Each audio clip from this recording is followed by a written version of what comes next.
Oke, sekarang sinkronisasi sudah selesai dan butuhkan waktu lumayan lama, hampir mungkin satu malam, satu hari, seharian.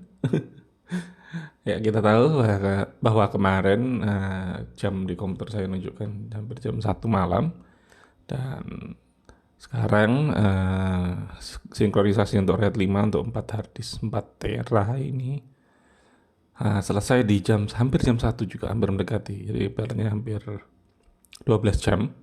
Jadi dari jam 1 malam ke jam 1 siang. Ini untuk 10 tera, 4 harddisk 4 tera. Itu sekitar membutuhkan waktu 12 jam untuk sinkronisasi. Kita wajib untuk nunggu sinkronisasi selesai. Karena memang itu adalah proses yang penting. Kalau sampai gagal, biasanya RAID hilang. Makanya kadang hati-hati pas recover. Di sini kan ada pilihan untuk recover. Nah, biasanya untuk ganti hard disk salah satu, dia harus sinkronisasi lagi. Dan itu nggak tahu, saya belum pernah coba sih, dan belum kejadian. Berapa lama butuh sinkronisasi lagi setelah perbaikan. Dan semoga janganlah minimal 5 tahun atau 10 tahun baru recover. Oke, kita lanjut lagi setelah selesai membuat RAID sistem ini, atau berarti sinkronisasi juga sudah selesai dan siap untuk dipakai. Kita akan masuk ke file system dulu. File system di sini adalah format. Jadi kalau kalian lihat kan dia kosong. Nah ini RAID ini dia akan menjadi drive. Jadi nanti hasilnya adalah drive namanya MD0 ini. Kalau di Windows mungkin drive DEFG itu semacam itu. Kalau di Linux dia ada tiga digit lah. Biasanya 4 digit tergantung. Biasanya SDA itu default, SDA, SDB, SDC, kemudian MD, terus apa biasanya ya tergantung koneksi dan juga tergantung settingan. Kalau di sini dia pakai MD karena memang ada namanya, aku lupa itu nama aplikasinya apa itu buat RAID. Tapi ini software RAID, jadi bukan hardware. Akan sedikit berbeda nanti kalau pas yang dari hardware sendiri atau dari komputernya sendiri yang bikin RAID. Oke, kita langsung masuk aja ke file system. Di sini kosong karena kita memang belum buat. Di sini kita bisa set, kita create, kemudian nah ini dia, software sudah detect, otomatis sih biasanya. Tapi kalau nggak otomatis kalian klik lagi, biasanya langsung ada pilihannya, terus kalian klik, dia langsung masuk. Terus di sini saya akan memakai tetap ext4 karena memang nggak tahu sih, sudah terlalu yakin saya dengan ext4. Sebenarnya sudah ada yang baru yaitu BTRFS. Cuman karena masih baru aja dan di toko saya masih belum stabil, jadi saya tetap pakai ext4. Tapi terserah kalian, kalau mau main coba nggak apa-apa. Tapi agak ribet sih, soalnya 10 tera. Oke, kita save sekarang. Dia akan creating. Dan seperti biasa, ini seperti format, jadi kita tinggal dulu. Oke, sudah selesai dan lumayan lama juga. Kita lihat dulu, sebenarnya semua dan. Oke, nggak ada masalah, kita close sekarang. Oke, file system kita pakai yang tadi, yang 10 tera. Kemudian warning, ini hanya warning, nggak masalah.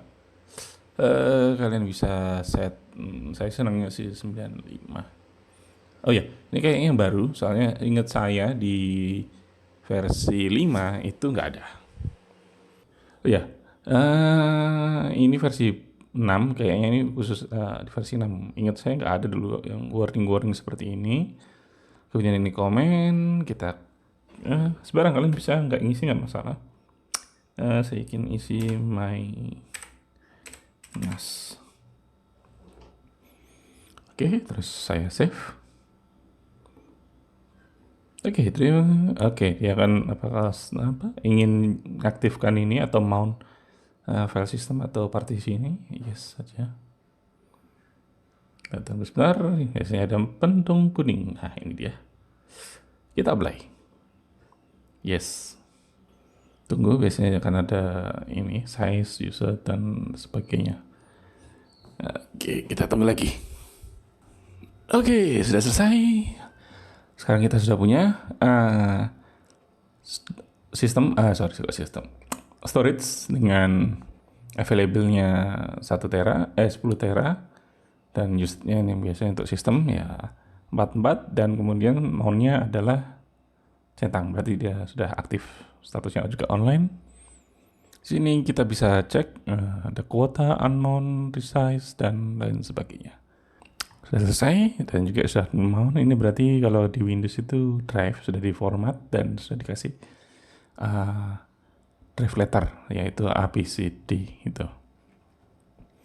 Oke, lanjut ke kita sekarang akan membuat file folder share. Nah, ini dia yang penting. Ini yang akan kita share, itu foldernya. Oke, sebenarnya saya kelupaan. Kayaknya nggak apa-apa, kita buat dulu aja. Nanti baru kita seharusnya bikin user dulu. Oke, gimana ya? Oke, kita buat dulu aja. Nanti kita balik lagi.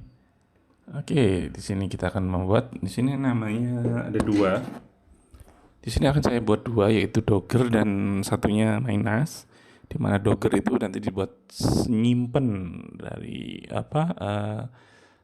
Docker container yang kita pakai ya, atau yang kita install kemarin lah. Jadi kita ketik aja Docker. Kemudian file sistemnya ini Minus tadi, dan relatif pathnya Docker, dan ini benar. Ini untuk Docker only, Docker data, dan kita save. Oke, kemudian kita tambah lagi. Nggak apa-apa, kita tambah dulu ya. Terus di sini baru kita tambah minus. Dan di file sistemnya kita kembali pakai minus ini. Terus ini sama, ini juga default. Ini coba kita kosongin. Saya juga nggak terlalu juga butuh. Saya sudah jelas minus. Berarti penyimpanan saya. Oke, kita save. Oke, kita sudah punya 2. Sekarang kita apply. Yes. Kita tunggu lagi. Harusnya prosesnya agak cepat sih. Cuman yang isi folder, tapi ya nggak tahu lah. Tergantung sistemnya juga sih. Oke, kita sudah punya 2, dan yang seperti saya bilang saya kelupaan. Sini kita buat usernya dulu. Kemudian masuk ke user. Nah, kita tambah, kita create aja. Itu saya dulu. Emailnya terserah, kosongin juga nggak masalah. Terus passwordnya. Kemudian password lagi. Konfirmasi aja. Kemudian yang lainnya ini normal aja sih. SBIN, SH. Terus grupnya kita kosongin nggak masalah. SSH publiknya kita add. Kayaknya juga nggak ada sih. Nggak masalah. Disallow ini user nggak boleh ngutek-ngutek usernya. Ngutek-ngutek apa? Mengubah-ubah usernya atau mengkonfigurasi. Karena user saya gak perlu lah. Kalau mungkin user lainnya dan kalian hanya pingin dia untuk jadi user sharing atau untuk masuk ke file sharing kalian, saran saya centang aja. Jadi dia nggak akan bisa merubah sistem yang kalian sudah buat. Oke, kita save sekarang. Oke, sudah ada. Nah, dan masuk grup users. Default ini adalah default. Ini seperti biasa, lupaan apply biar untuk permanen. Oke, sudah jadi. Kemudian kita kembali lagi ke storage. Kemudian di share folder, kemudian masuk yang minus ini. Kita pilih privilege. Dan di sini hanya ada satu user, kita set punya saya sebagai read dan write. Kemudian kita save. Dan satu kali lagi, untuk memastikan aja kita masuk yang namanya, kita apply dulu. Yes. Oke, sudah. Kemudian masuk lagi ke sini. Access control. Kemudian pasang lagi. Nah, di sini udah kosong karena memang belum ada isinya sih. Kita cancel, nggak masalah, kita kasih, dia pasti akan slash di minus. Nah, itu kita kasih akses lagi ke saya, yaitu read write. Kemudian untuk grupnya user benar, dan read write something, dan jangan lupa recursive. Oke, nah, sekarang kita save lagi. Oke, sudah selesai. Kita masuk ke folder. Berarti minus ini sudah mempunyai yang namanya permisin. Jadi saya sudah bisa menggunakan yang ini aplikasi saya. Oke, kita sekarang masuk ke, sebentar, saya ada kelupaan sedikit kayaknya. Oke, bukan di sini deh, saya tidak lupa. Oke, kita sekarang masuk, berikutnya kita harus ke service. Di sini adalah service atau protokol yang akan kita gunakan untuk menge-share folder. Di sini saya akan gunakan dua. Yang pertama adalah SMB ya, sebagai default. Kita masuk settingan, kita enable, dan ini kita default aja, nggak masalah. Terus kita cari yang ekstra. Oke, di sini saya akan buka channel saya sendiri karena saya sudah lupa. Kita pakai YouTube dulu. Oke, kita masuk ke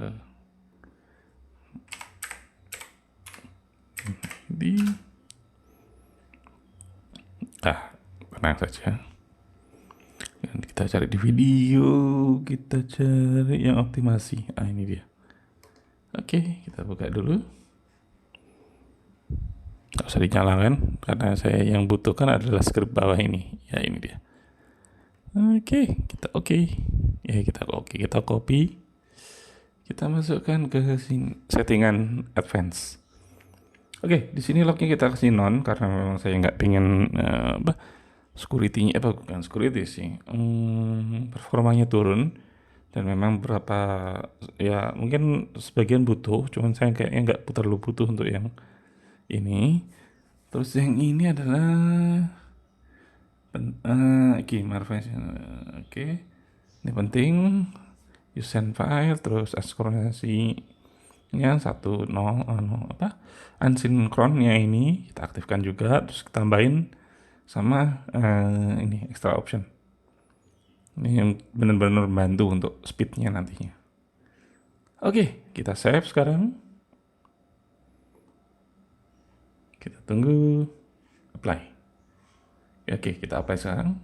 Yes. Oh iya, mungkin ada sedikit tambahan aja sih. Oke, sudah selesai. Tambahan aja. Di sini saya sarankan untuk nggak perlu dicentang, karena jika kalian centang di sini, nanti kalau saat kalian delete, dia akan masuk ke recycle bin kalian. Jadi saran saya ini nggak usah dicentang. Jadi nggak, ya memang efeknya nanti kalau kalian delete, berarti delete beneran dan akan dihapus dari server juga. Dengan tergantung kalian sih, kalian butuh yang mana. Jadi kalau kalian memang mungkin sering nggak sengaja delete atau gimana, jadi kalian bisa pakai yang ini, apa-apa. Jadi tergantung kebutuhan. Kalau saya sih saya nggak pakai karena memang saya butuh storage. Oke, ya, sekarang kita masukkan ke share. Terus yang folder tadi kita masukkan sekarang. Kita enable sudah. Nah, kita cari yang minus, ini dia.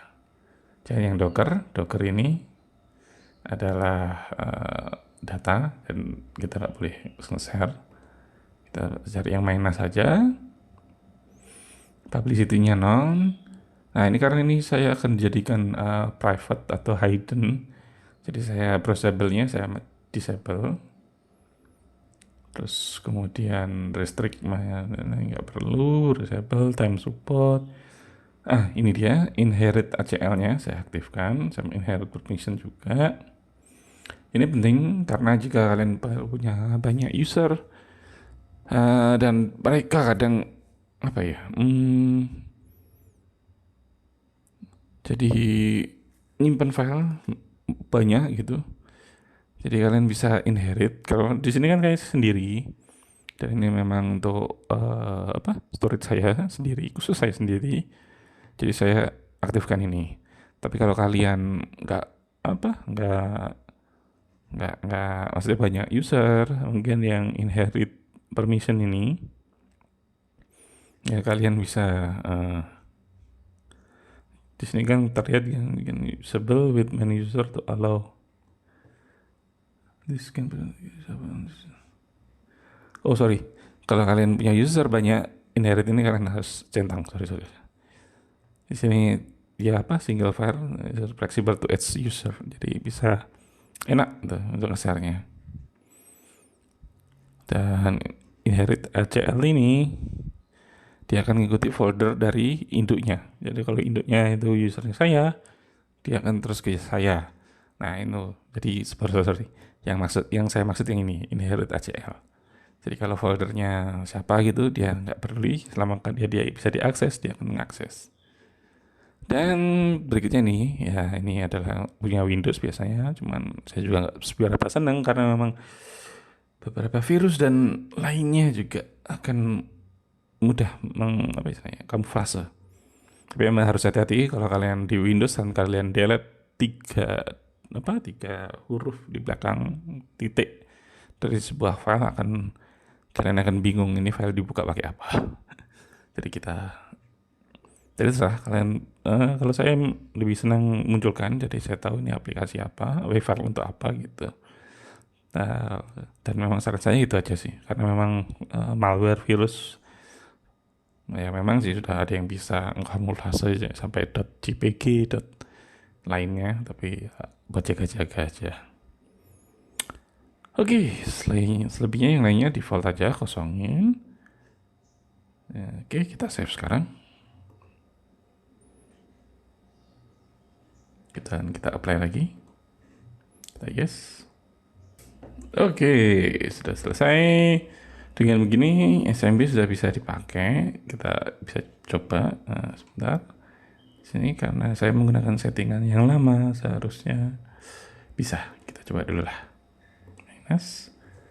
Oke. Dan ya bisa. Oke, kita bisa create yang lain ya. Oke, sudah bisa. Sip. Dan begini, di video saya sebelumnya yang soal backup restore untuk Steam yang kita nggak bisa pakai SMB, protokol SMB ini, atau Chief yang masalah waktu itu. Oke, berikutnya kita akan mengaktifkan yang namanya NFS atau Need for Speed. sorry, bukan Need for Speed, maksudnya ini adalah Network File System. Cukup simpel. Di sini kalian hanya cukup enable aja, save, dan apply. Yes. Oke, berikutnya seperti SMB atau Samba dan Chief yang ini, konfigurasi ini, kalian juga tinggal meng-add folder yang kalian ingin share tadi, yaitu kalau saya minus. Nah, ini dia yang klien.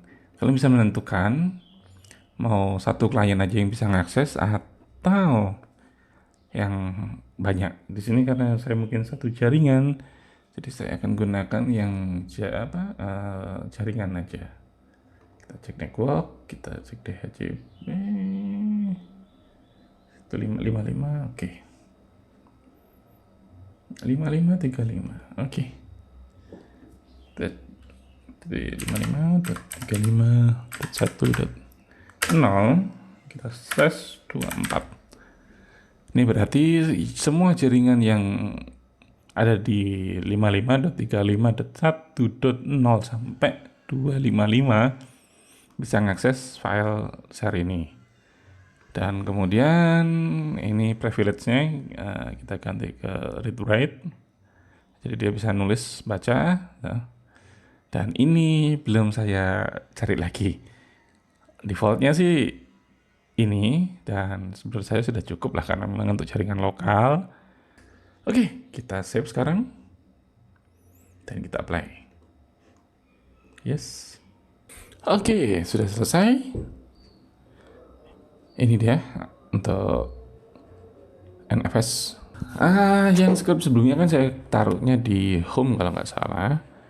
Di home sini ada NAS, benar ini. Saya kelupaan kalau di Linux KDE itu ada yang namanya file indexing. Dan file indexing ini kalau nggak salah dia search-nya di home folder. Jadi kalau saya taruh my NAS-nya di sini otomatis nanti filenya banyak banget berarti. Saya kelupaan untuk ini. Ternyata jadi nggak apa-apa, kalian bisa taruh di NAS, tapi untuk di KDE kalian saran saya jangan indexing. Jadi untuk my NAS ini jangan kalian indeks, karena kalau kalian indeks otomatis, apalagi kalau file kalian besar banget, ini kan 10 tera.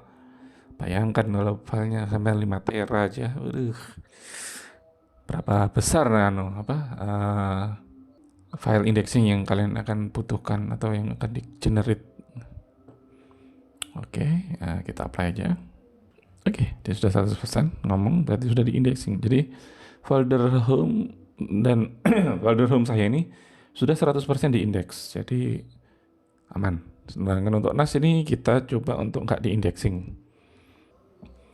Sudah ada, sekarang kita coba. Sekarang kita dan minus, oke. Creating folder, ya kita masukkan dulu user password. Langsung password ya biasanya. Oke. Dan kita cek. Oke, minus kita sudah ada.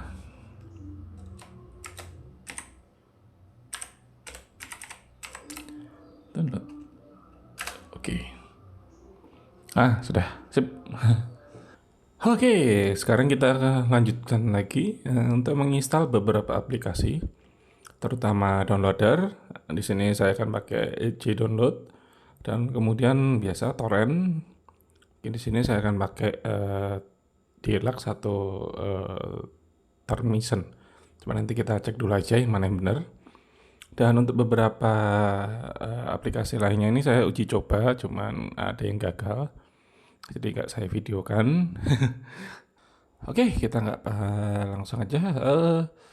Selanjutnya kita akan download atau menginstal atau mengkonfigurasi JDownloader. Oke, JDownloader ini atau kita bilang JD aja biar gampang. Semacam downloader atau mungkin kalian kenalnya Internet Download Manager IDM, Internet Download Manager. Nah, yang ini adalah versi Java dan menurut saya sih sudah bagus, dan dia juga support Linux karena IDM nggak support Linux, jadi saya nggak pakai.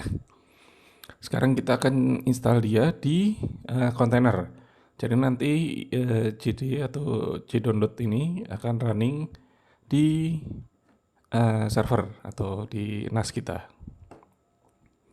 Oke, ini konfigurasinya cukup standar sih. Kita akan harus ngecek apa namanya, terus lainnya.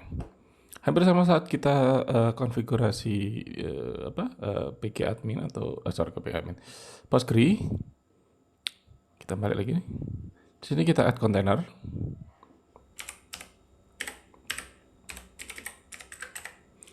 Jadi ada 2. Kemudian kita kita ke Docker Hub, kita copy judulnya. Pastikan ada ini. Kalau kalian takut atau khawatir kontainer mana atau Docker mana yang bisa kalian pakai, kalian bisa cek di sini.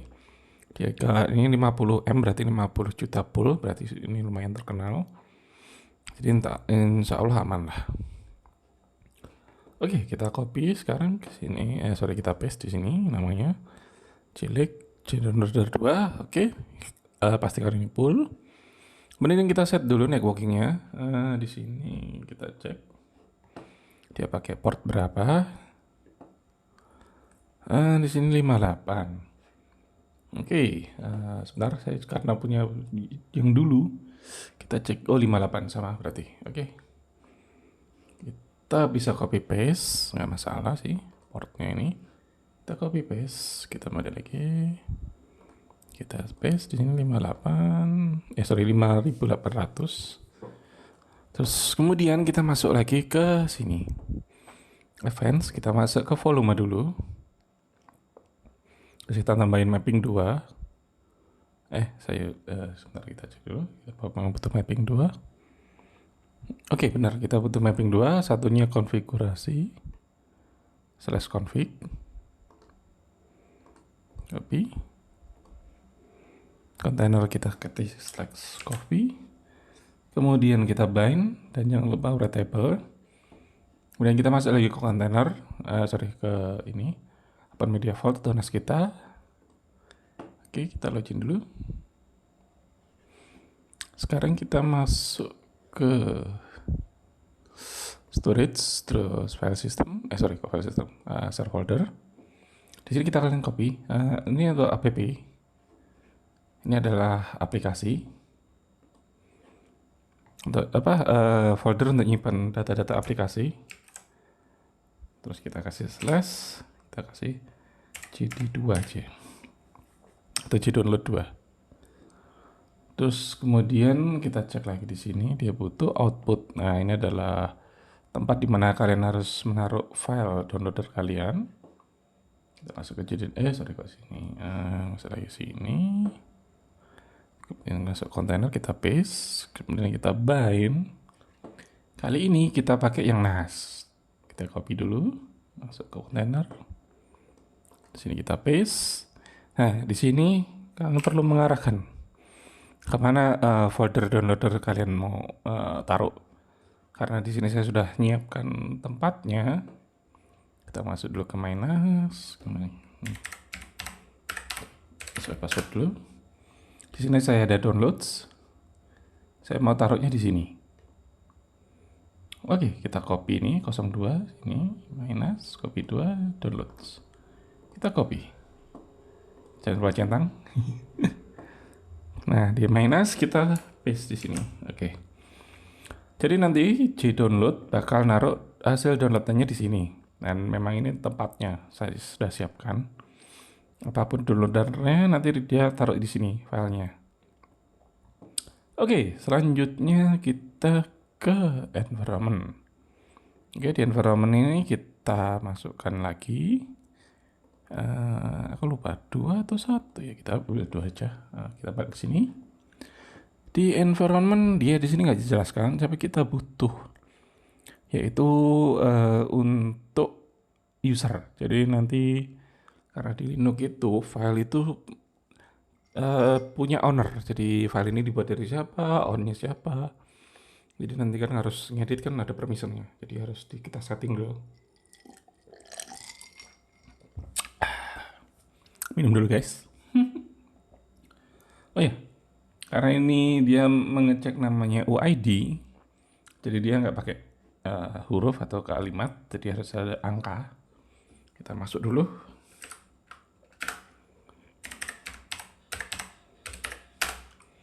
Kemudian kita cek ID. Yang di sini saya pakai user saya. Jadi nanti apapun yang saya download, usernya ke saya. Maksudnya pemilik file itu nanti langsung ke usernya saya.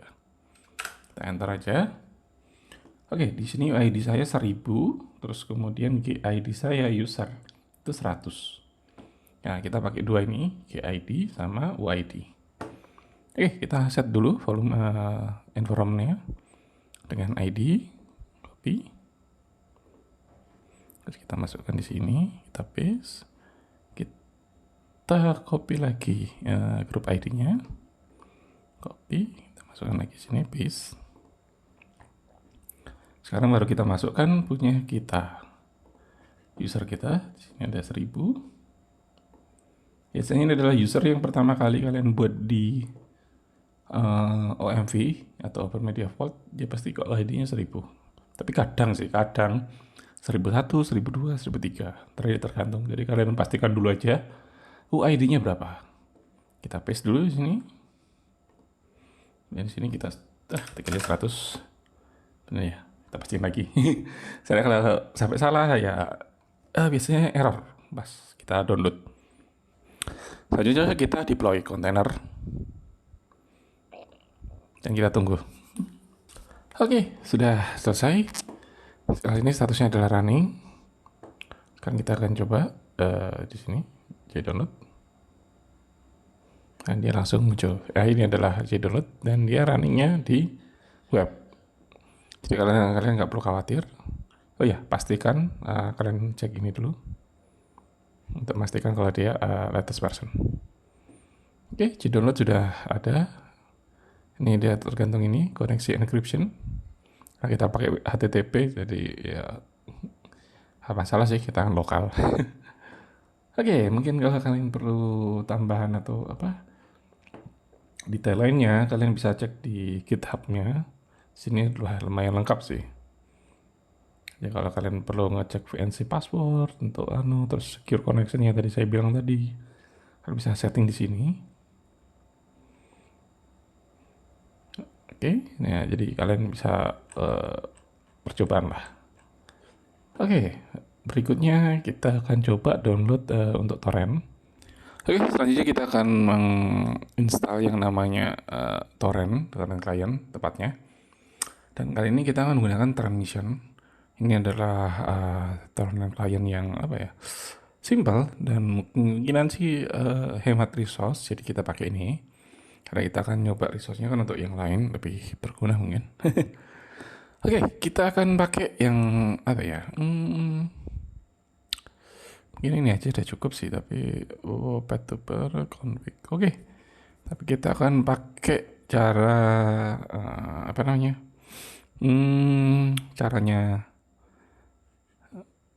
Portainer. Jadi kita akan konfigurasi ala Portainer. Oke, kita tutup dulu. Kita cek dulu yang lama torrent kita pakai berapa? 9091. Berarti saya pakai 9091. Oh ya. Kita pakai Transmission. Oke, kita masuk dulu ke Portainer sekali lagi. Kita add container. Kemudian kita masukkan di sini Transmission.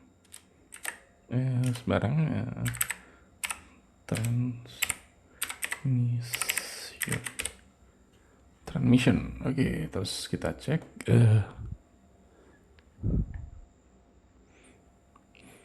Oke, image-nya kita copy yang ini. Kita cek dulu sini Linux server transmission. Gak ada yang aneh ya, tapi gak apa-apa, kita pakai yang ini aja. Linux transmission.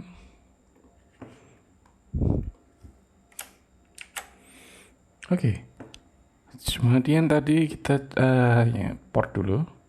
Berarti dia minta 3 port. Oke, yang satunya UDP. Kita cek dulu lagi portnya dia pakai ya.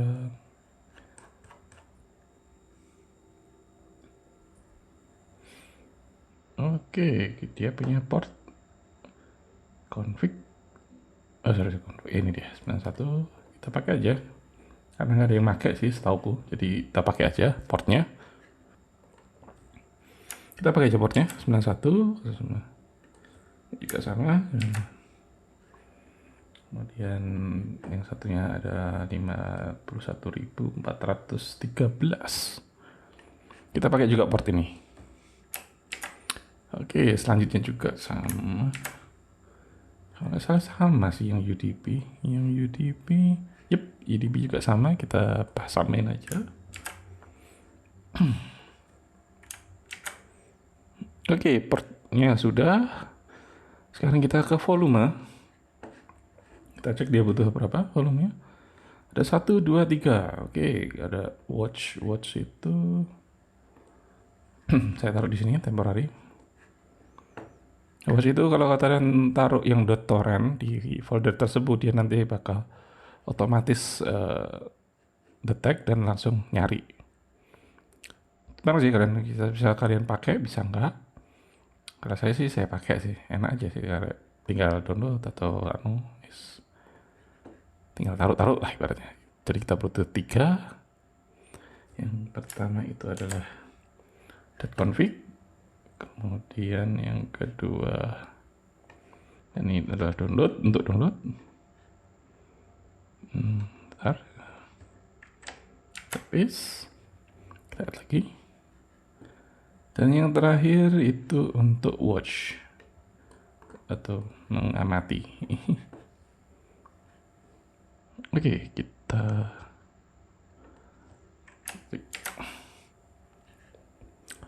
dan sepertinya saya kelupaan satu. Kita nyetap dulu, saya kelupaan satu. Mohon maaf. Di kontainer kemudian di download ada satu kelupaan. Nah ini dia. Restart policy, saya kelupaan. Di sini adalah aplikasi ini akan stop atau berhenti saat apa? Kalau kalian set non, jadi nanti pas server mati atau server restart, dia akan mati atau nggak jalankan. Jadi kalian minimal set yang ini, unless stopped. Nah di sini kalau kalian yang matiin, dia baru mati. Jadi mau di restart mau dia tetap mati. Tapi kalau kalian always, kalian restart servernya, dia nanti langsung nyala. Dan kalau yang on fail, ya kalau ada error dia langsung mati sendiri. Tapi umum ya, atau enaknya kita pakai yang unless stopped. Jadi kalian sendiri yang matiin. Jangan lupa di-update. Oke, policy updated. Aman. Sekarang kita bisa tutup. Sekarang kita lanjut yang ini, yang transmission. Oke, selanjutnya kita nambahkan, kita bind dulu. Kita nambahkan hostnya dulu. Config ini berarti ada konfigurasi transmissionnya. Seperti biasa, untuk konfigurasi transmission kita taruh di Docker, folder Docker. Kita paste. Jangan lupa kasih nama. Kalau enggak, nanti dia taruh semua config-nya di Docker. Tetap Docker.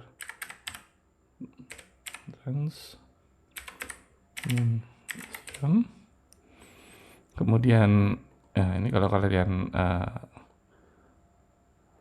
kalian kalau nggak salah ini volume kalian kudu konfigurasi, cuma saya nggak senang juga sih karena ngelok. Jadi saya lebih senangnya bind, jadi enak tinggal langsung masukin aja.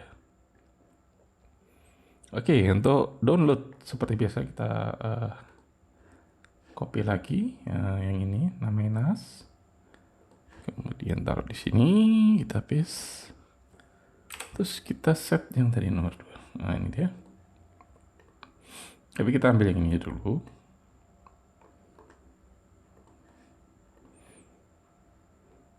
Jadi ini adalah untuk download. Dan kemudian untuk watch, kita copy paste dulu ini. Copy, kita paste di sini. Sorry, kelupaan, kita bind aja. Paste, kemudian kita slash lagi. Kita add yang temporary, ini dia. Kita copy, kita taruh di sini. Oke, untuk volume atau storage kita sudah konfigurasi. Kemudian kita masukkan environment. Di sini kita tambah beberapa parameter atau variabel. Yang terpenting itu tadi kalian sempat lihat bukan, UID. Di sini penting banget karena memang menentukan ini file nanti punyanya user siapa. Jadi kalian harus ngeset, kalau enggak agak ribet nanti. Jadi kalian harus add masuk ke terminal, terus ngeset ownernya, ngeset sampai ribet lah. Oke, kita masuk ini environmentnya untuk PID. Taruh di sini, kita masukin, kita paste. Kemudian yang satunya PGID, copy. database. Oke lah, kita coba, tapi kita ganti nanti Asia Jakarta biasanya. Time zone kita adalah Asia Jakarta, jadi kita sebentar. Oke, saya salah copy. TZ ya, TZ. Oke. TZ itu kita pakai Asia terus Jakarta. Asia.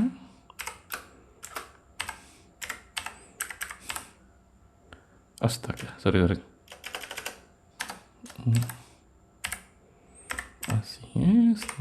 Jakarta.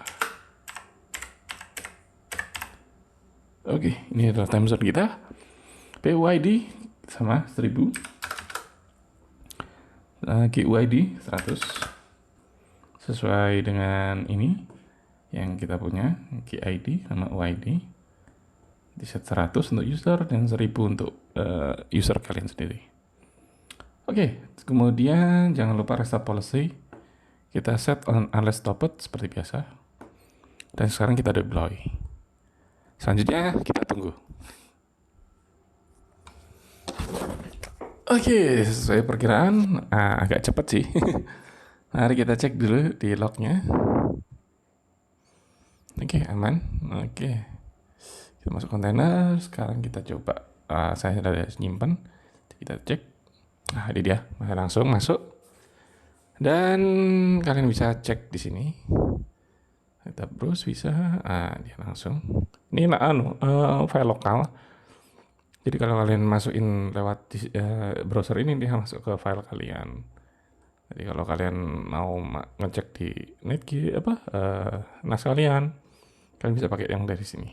Jadi kalian taruh di temporary, dia nanti otomatis cari dan otomatis selesai. Oke, segini dulu aja untuk video konfigurasi ulang atau kita bilang rebuild dari server saya. Dan ini adalah konfigurasi untuk NAS dan untuk downloader. Jadi ada torrent, ada juga cdownload, dan kemudian juga sebagai server database, yaitu ada kita punya Postgre. Jadi kalau kalian mau, kalian bisa nambah lagi di sini kontainer, atau dari sini juga bisa. Ya kalau nggak salah ada si plugin sih namanya kalau nggak salah. Plugin cuman nggak, ya jangan harap bakal sebanyak NAS yang bayar kayak Synology, terus yang mungkin yang sama-sama free itu namanya kalau nggak salah FreeNAS kalau nggak salah. Itu juga punya, cuman nggak tahu sih, saya belum pakai karena memang FreeNAS itu resource-nya dia requirement-nya agak sedikit banyak.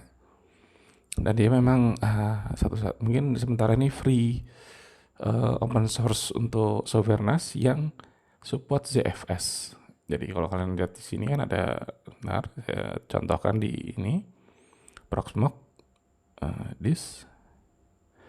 Ini ZFS ini. Nah ini untuk Proxmox juga dia support langsung ZFS. Terus Open Media Vault ini juga ada, cuman kalian perlu install di Extra kalau nggak salah. Saya lupa di mana itu ada. Jadi dia harus install lagi kernel yang punyanya Proxmox. Jadi dia nanti di copy atau kita install Proxmox kernel di sini, Open Media Vault. Dan itu agak ribet dan masuk ke command prompt terus terminal, dan mungkin untuk teman-teman yang sudah mahir mungkin enak-enak aja, cuman untuk yang kita pemula mungkin agak kesulitan. Jadi saya usahakan untuk yang gampang dan ada UI-nya. Ya kalau ada, kadang mungkin ya terpaksa saya juga harus pakai yang command prompt. Jadi intinya ZFS ini termasuk baru, jadi dia bisa langsung RAID dan dia sudah termasuk file system. Oke, yang kemudian juga dari kita yang HDD TrockPass, jadi nanti dia langsung terdeteksi sebagai Linux RAID karena memang di Open Media Vault kita ngesetnya sebagai RAID. Ini dia. Jadi di sini secara realnya dia juga sudah terdeteksi sebagai Linux RAID member. Baik, Segini dulu video saya kali ini. Sampai ketemu di video saya berikutnya. Terima kasih.